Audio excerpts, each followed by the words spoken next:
Hello, and welcome to the Dhawq podcast. My name is Abdullah, and I'm a student of religious studies. Over the next few months, I'll be interviewing academics within the field of Islamic studies, particularly concerning with Islamic metaphysics, mysticism, philosophy, and classical Islamic thought. The purpose behind the podcast is to disseminate information pertaining to Islamic metaphysics, to talk about the truths that underlie the world of Islamic metaphysics, and to engage with modern, contemporary philosophical thought from an Islamic lens. These topics will concern with a broad range. For example, existence, ontology, epistemology, morality, and so on. The question is, why record such a podcast, or why start such a project? And I think the reason that this is an important endeavor is because in the modern world, traditional wisdom is absolutely key. The modern world, and in particular the postmodern world, actually leads the human being to a state where nihilism almost, I wouldn't say necessarily, but almost becomes inevitable. Because as the intellectual trends in the world progressed, so did the human being's relationship with the world and the cosmos. In the pre-modern times, God was at the center, or at least a higher power, a higher realm was at the center. Metaphysics was looked at as a marker of truth.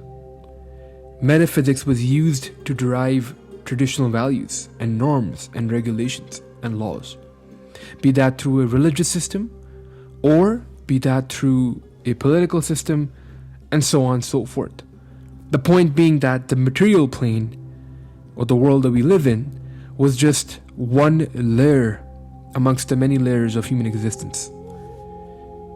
And religious knowledge, revelation, inspiration, intuition, all of those modes of knowledge were considered as proper modicums or mediums of knowledge, or media of knowledge.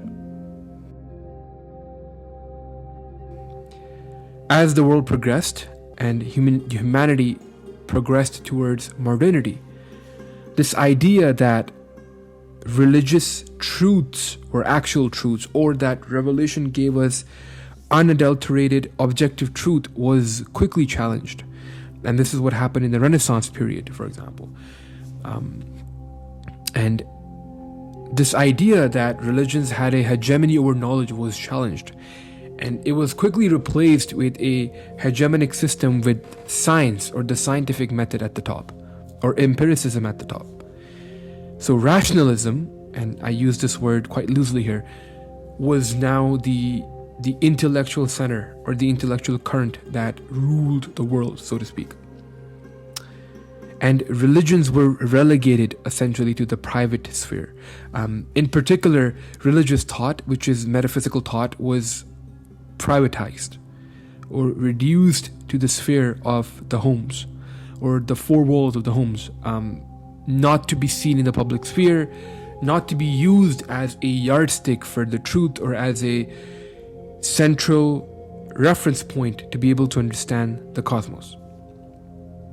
And then this had consequences that went beyond human beings as well. For example, in cosmology, in how we understand how the world came to be, religious explanations were quickly replaced by scientific explanations.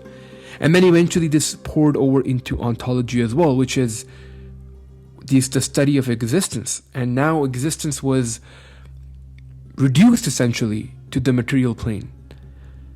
Of course, not to generalize, but I'm just pointing out the general currents of the time. And then eventually this also had consequences for moral compasses, because now religion was no longer the only source of objective morality. In fact, there were many competing theories that had to do with morality itself. For example, Kantian morality, deontology, consequentialism. Many other theories came up as well. But the point being, ultimately, that where where at one stage in human history, religion was sort of the focal point of human knowledge, be it knowledge that concerns with existence, knowledge that concerns with knowledge itself, epistemology, cosmology, how the world came about, or whether it has to do with moral epistemology, or how do we know what's good and how do we know how to act on what's good. But then humanity progressed even further. And then we entered this era, which, I'm a bit shy of to use this terminology, but for the sake of the discourse right now, the postmodern intellectual current. And in this intellectual trend, or this intellectual wave, this idea that science is the objective measure of the truth was itself challenged. And in fact, knowledge was directly connected to structures of power, and hegemonic systems in general were challenged. What this did was it struck at the root of objective truth. Whereas in the pre-modern times, you had religions that provided objective truth, or metaphysics that provided objective truth. In the modern world, you had science, or the scientific method, or empiricism, that actually provided or was a means of providing objective truth. Now, you were living in a world where objective truth doesn't necessarily exist, and truth was essentially connected with power structures, and thus it was relativized. What is my truth? What is somebody else's truth?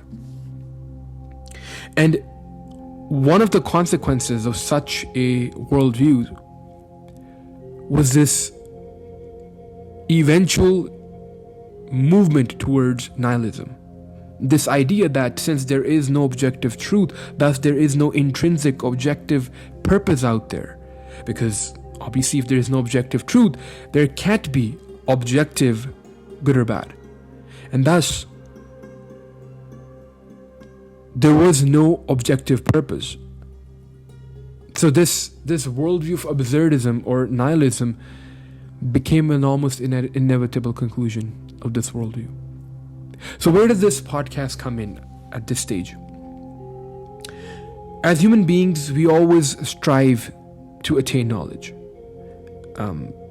Even if somebody does not acknowledge the existence of objective truth, they act like objective truth exists out there.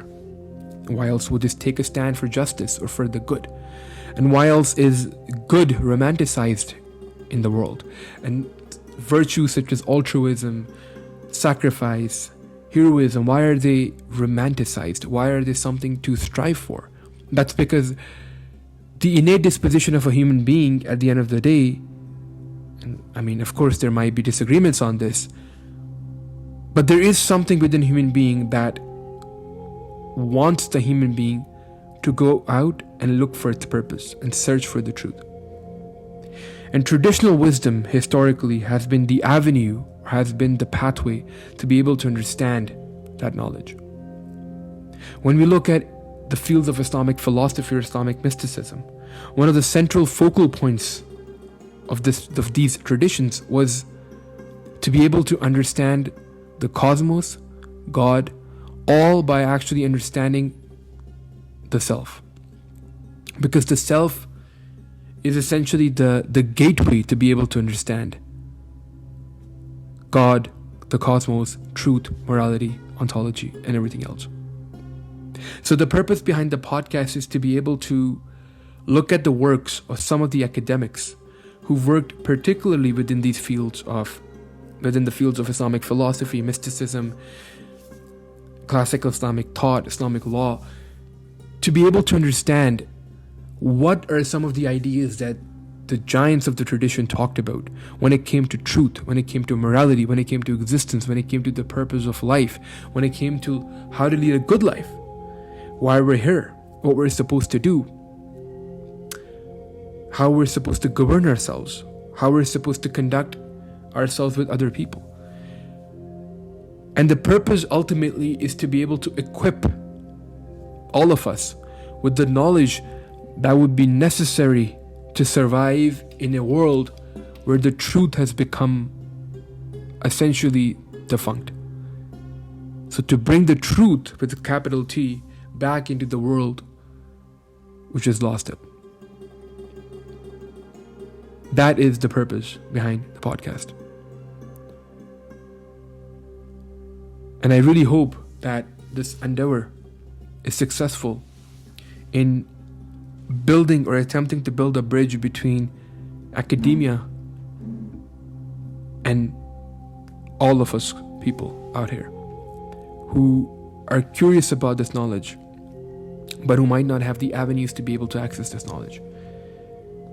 My first guest on the podcast will be an academic who's worked specifically within the fields of Islamic philosophy, but in particular, some of his work on Islamic moral philosophy has been incredibly exceptional. His name is Dr. Cyrus Ali Zargar. And with him, I will discuss virtue ethics in Islamic thought and compare this theory of Islamic morality or of an Islamic moral system with many other contemporary theories of morality. If you've listened up to this point, I would like to welcome you and thank you. And I would like to invite you to discover and go on this journey of pursuing the truth together.